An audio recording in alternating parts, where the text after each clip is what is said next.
Like we've been used to so far, DJI intentionally leaks one of their drones previous to the release. However, this time it's a very important one for many people out there, because it seems to be the long-awaited DJI Mini 3.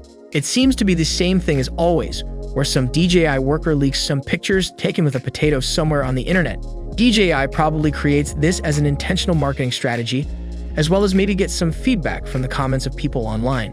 DJI has consistently released drones either in November or April for the past few years, and the Mini 2 is getting outshined by the likes of the Autel Evo Nano and even some Hubsan drones. By the way, you could check out my reviews and comparisons of the Mini 2 with the Autel Evo Nano on the DroneSkater site. Links are in the description. So it makes sense that their release date will be somewhere in April as well, maybe the middle of the month. What we have so far in terms of leaks shows some interesting pieces of the new DJI Mini 3. We got shown the new barebones casing, which doesn't give away much, but at least we can see that it's similar in size to the Mini 2. The standard version might as well be the light gray inherited from all the Mini drones beforehand. What is more impressive though is an actual picture with what looks like the package of a professional version of the Mini 3. And it looks like the Pro version might come with a very similar controller as before, but with a huge screen, looking very similar to the RC Pro version controller. I can't predict if the drone itself will have different specs on whether it's the Pro version or standard, but I expect only the controller to differ between them. The drum itself looks squashed down, but it's most likely because of the curvature of the paper, as we've seen from the shell that the proportions are normal. What stands out the most are the two large front-facing sensors that will certainly bring obstacle avoidance into the mix. The camera seems fitted between two round parts of the body.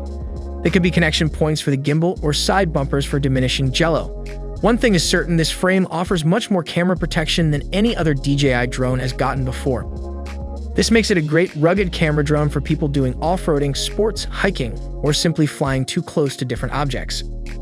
There's been another leak of a controller which looks very similar to the one Mini 2 is right now. It has sockets to store the sticks inside of them. A pretty convenient addition that I admit might be added for a more advanced drone. Now let's talk about the drone specs. The original Mini 2 is already a fantastic drone, and I personally love it. However, one main point where they will certainly add an improvement is the camera. And what better way to update the camera than increasing the sensor size?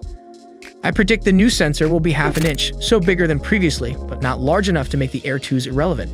There is a possibility to make it even bigger, up to 1 by 1.3 inches, but that might make the camera too large and heavy to fit in the 250 grams.